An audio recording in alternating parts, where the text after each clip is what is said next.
Ассалаумағалейкум.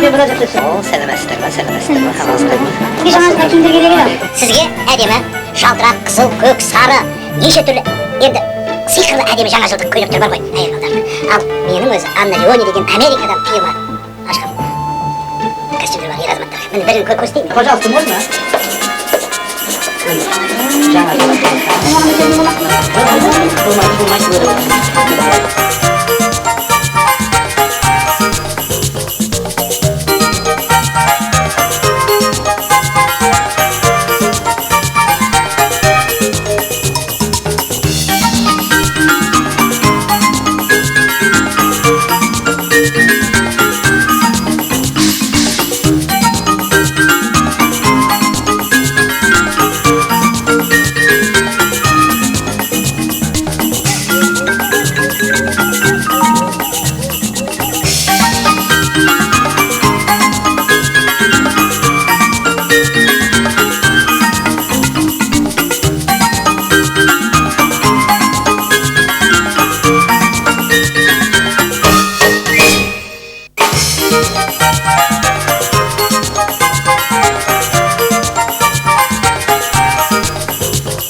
шығып бара жатырмыз. Ойбай, шынымен де уақыт уақытқа кетті ойбай. Жақсы болып жақсы.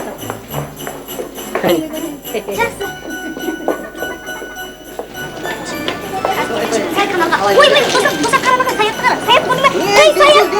Саят! Ей, саят! Саят! Саят!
Ассалаумағалейкум ардақты ағайын, эфирде Информ бюроның жаңалықтар қызметі. Студияда Досан Қызайбекұлы. Досан, қазір біз жаңа жыл туралы айтуымыз керек қой.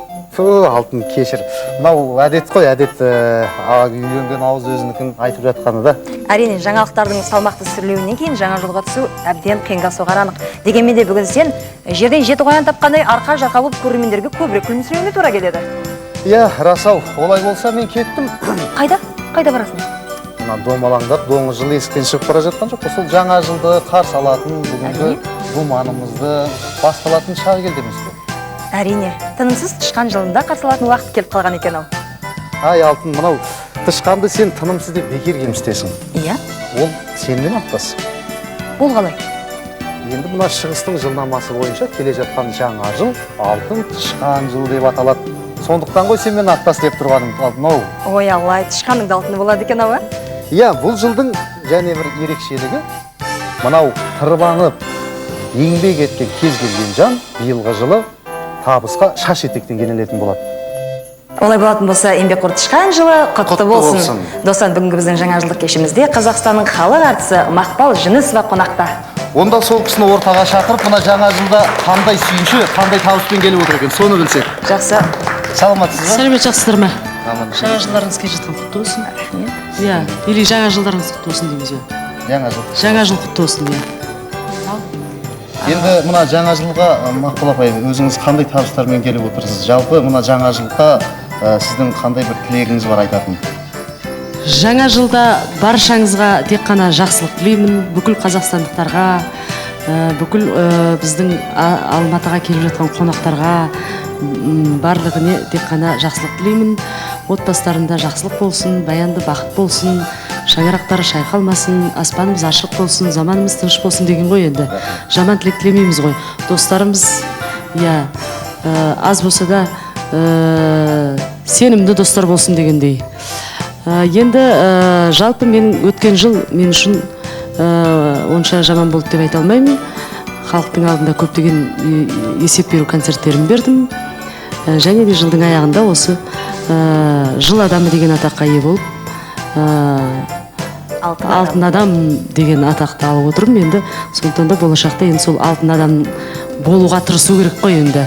Иә, барлық анау-мынау жаңаға мін болады ғой, әрбір адамның өзі міні болады. Соны жөндеуге тырысамыз енді алдыңғы тышқан жылында. Олай болатын болса, келе жатқан алтын тышқан жылы сізге одан дүркен жетістіктер әкелсін дегіміз келеді. Көп рахмет. Көп рахмет.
Ал қазір тышқандарға кезек берелік.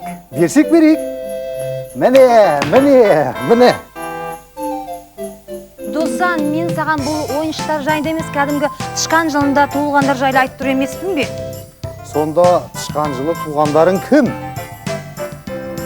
Кім? Алтынау кім деп маған меңзеп қалдың ғой. Негізінде алдымен сұрағыңа жауап беріп кетсем, тышқан жылы туылғандар кім дегенде қазақта тышқаншылап деген сөз бар. Бір қызығы, тышқан жылы туғандарға бұл сөздің еш қатысы жоқ. Бірақ шынымен ақта тышқан жылы туылғандар өте еңбекқор. Бұл өзімді өзім мақтағаным емес, және осы жерде отырған мысалға біздің 31-де бір қауым ел дәл осы жыл басы атанған жәндіктің жылында өмірге келді. Мысалға менің соңымда отырған Жантас, Мөлдір деген қарындасым, қатарымда отырған Гүлжан қарындасым, өзіңіздің әнші болғым келеді, хабарының жұлдызы. Және біздің ортамыздағы жас жағынан да, бас жағынан да дейміз ба, ең үлкен тышқанның үлкені дейік та, оның қандай тышқан деп атайтын қазақ өзі біледі. Фатима апайымыз. Сондықтан да бұл жыл туылғандардың ниеті таза, көңілі ақ, қашанда өз нанын адалдықпен тауып жейді деп ойлаймын. Ал енді қазір тышқанның басқа мінездемесін Фатима апайымыз болсын. Рахмет, Серік. Батыс пенен шығыстың жұлдызнамасы бір-бірімен соншалықты қарағым-қайшылықты. Ал шығыс жұлдызнамасы бойынша ертедегі бір қолжазба кітапта былай деп жазылған екен. Жер бетінде қанша адам болса, көк қабатында да соншама жұлдыздар бар екен. Әрбір адамға әрбір жұлдыз бағынышты көрінеді. Әр адамның жер бетіндегі көңіл күйі, өмірі, қуанышы, шаттығы, мұңы, қайғысына сәйкес аспандағы жұлдыздар да солыңқы, жадыраңқы, шаттықты жарқырай түседі екен. Өздеріңіз жақсы білесіздер, барлық хайуанаттар жыл қашан келеді деп күзетіп отырған кезде түйе бойына сеніп, ал тышқан ойына сеніп, тышқан жылдың басы атанады. Ашуланған түйе тышқанды қуып кеткен кезде қалған барлық хайуанаттар әрбір жылды өздеріне бөліп алған екен. Соныменен түйе қанша бақырса да, арыстан қанша ақырса да, тышқан жыл басы болып қалған екен. Әрине, тышқан жылы туралы көптеген пікірлер айтылып жатыр, түрлі жұлдызнамалар жазылған. Қымбатты көрермендер, жаңа жылдарыңыз құтты болсын. Табалдырығымыздан міне аттағалы тұрған 2008 тышқан жылы барлықтарыңызға байлық, бақыт, сән, салтанат әкелсін. Өйткені тышқан байлық пен барлықты, сән салтанатты, сұлулықты, тапқырлықты, алғырлықты, еңбекқорлықты жақсы көреді. Сондықтан да жылдарыңыз жақсы болсын. Әр үйде байлық болсын, бақыт болсын, барлық болсын. Көп рахмет, Фатима апай. Жалпы тышқан жылы байлықты, барлықты ғана жақсы көрмейді екен. Сонымен қоса адамдардан мұнтаздай тазалықты, жинақылықты талап ететінде үлкен ерекшелігі бар екен. Сол себептен де осы келіп жеткен жаңа жыл сіздерге үлкен табысымен келсін дегіміз келеді. Ал мынау сыйлық өздеріңізге бүгінгі күннен естелік болып қалсын. Ал Секе, сіздің де жаңа жылыңыз құтты болсын. Мына жасыл тышқан сізге бақ береке, творчестволық табыс әкелсін.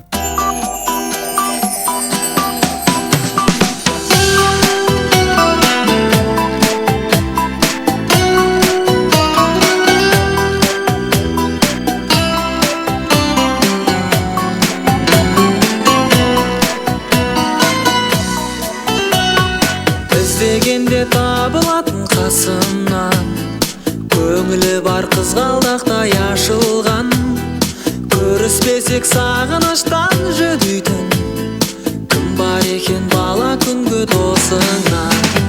Жан досым, үстем болсын мерейім, әрқашан жеңісіңді көрейін. Сырымызда бітпесін, жырымызда бітпесін, жырымызда бітпесін. Дос бұтаға секілденіп ағаштың, қатар жүріп сырымызды санаштық, жол тапсақ та бірге жүріп жол таптық, адасақ та бірге жүріп адастық. Жан досым, үстем болсын мерейім, әрқашан жеңісіңді көрейін. Сырымызда бітпесін, жырымызда бітпесін, жырымызда бітпесін. Жан досым, үстем болсын мерейім, әрқашан жеңісіңді көрейін. Сырымызда бітпесін, жырымызда бітпесін, жырымызда бітпесін.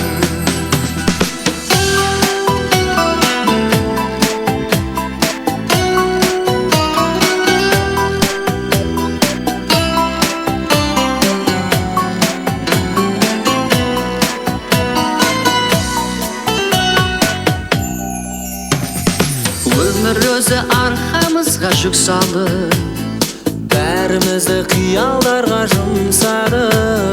Қатар ұшқан құсқа ұқсадық әлде біз, қатар жанған екі шамға ұқсадық. Жан досым, үстем болсын мерейім,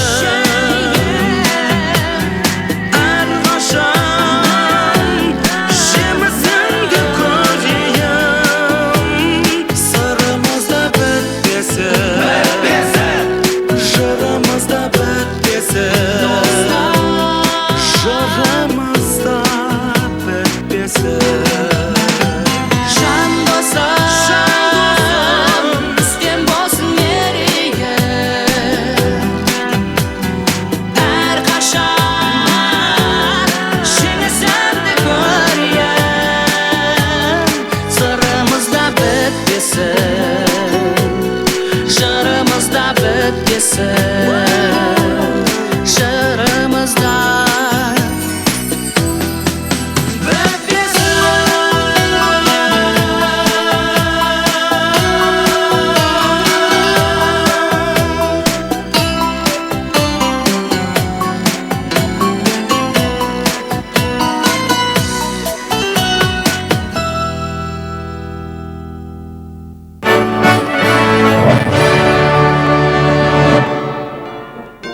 Ауырып ем іздегенше ауырмаудың жолын ізде деген қазақта сөз бар емес пе? Салауатты өмір бағдарламасы да жыл бойы көрермендерге ауырмаудың жолын нұсқауға тырысады. Ал бағдарлама қонақтары салауатты өмір денсаулық сақтаудың басты кепілі екендігін дәлелдейді. Бүгінгі жаңа жылдық бағдарламамыздың қонағы біздің салауатты өмір бағдарламасына қатысқан ең жас дәрігер, номер 4-ші қалалық ауруханасының бөлімше меңгерушісі, уролог Қалмұрат Айтбайұлы. Ал енді жаңа жылдарыңызбен құттықтаймын. Ең бірінші басты байлық денсаулық деген, сіздерге денсаулық деймін. Денсаулықты тек қана осы бала кезден бастап емдемесе, қарамаса, денсаулықты қанша қазына байлық берсек те сатып ала алмаймыз. Сондықтан басты байлық денсаулық. Ал баршаңызға тілейтінім, отбасыларыңызға бақыт, береке берсін. Сізге де жұмысыңызға табыс, деніңізге саулық тілейміз. Біздің бағдарламадан ескерткіш ретінде мына сыйлықты табыс етеміз.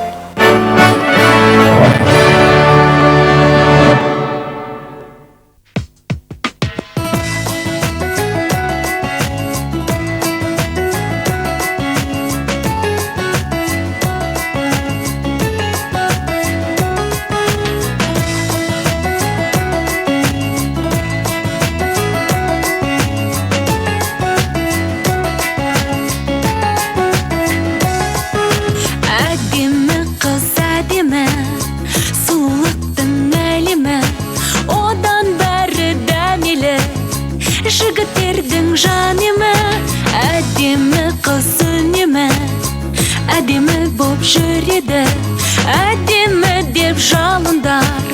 Жігіттердің жүрегі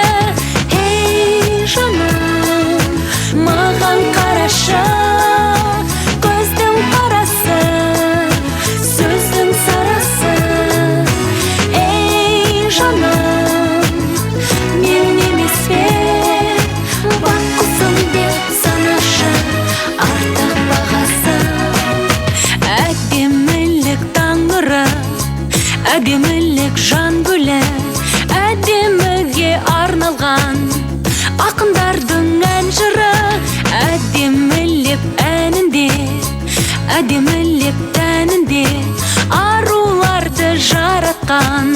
Ризамын мен тәңірге. Ей жаным, маған қарашы, көздің қарасы, сөздің сарасы.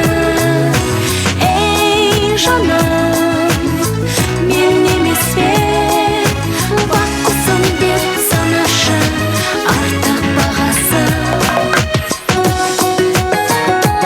Hey жаным, маған қарашы, көздің қарасы, сөздің сарасы.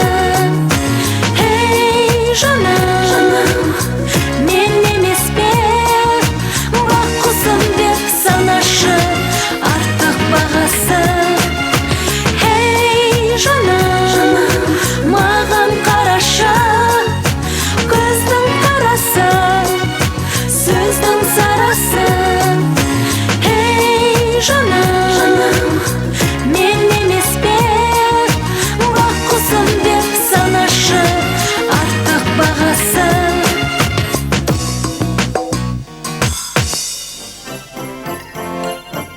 Мына шаян белгісіндегілерді келе жатқан жаңа жылда нендей оқиғалар күтіп тұр екен, Ақжол аға, жаңа жылыңызбен. Мынау жалпы осы жыл, алтын тышқан жылы шаяндарға не сыйлар екен? Енді шаянның өзінің бір ерекшелігі бар. Ол тек қана өзінің жүрегінің лүпілін тыңдайды. Басқалардың ақылын да ешқандай қажет етпейді. Сонда ешкімнің ақылын тыңдамау керек па? Тыңдайды ғой, бірақ сонда да енді оның да бір ерекшелігі бар да. Енді кей жағдайда ол да керек дейсіз ғой. Ол да керек, ол кей жағдайда.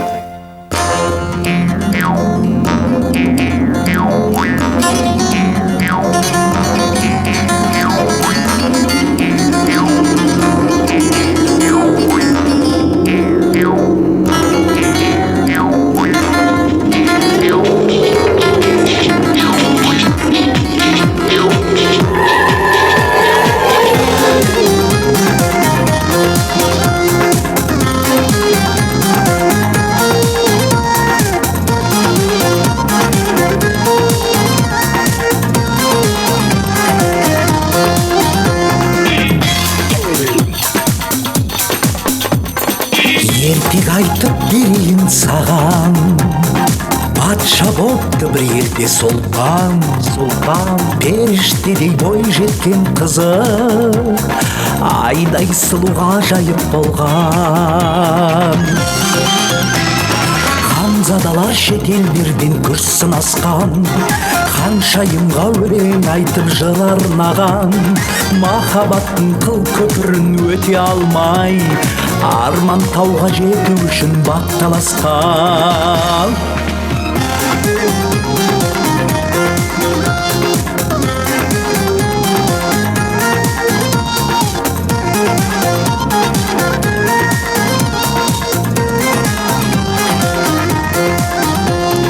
Бұл сайыста жеңді бір палуан, мықты сұлу данышпан Тарлан. Хан қызына сол жігіт ұнап, махаббаттың ұшқыны жанған. Ханзадалар шетелдерден күш сынасқан, ханшайымға өлең айтып жыр арнаған. Махаббаттың қыл көпірін өте алмай, арман тауға жету үшін бақталасқан. Айлагер әкесі қу патша, қоспапты қызын сол батырға. Екі ару аққу боп самғап, ертек елге ұшыпты сонда. Ханзадалар шетелдерден күш сынасқан, ханшайымға өлең айтып жыр арнаған.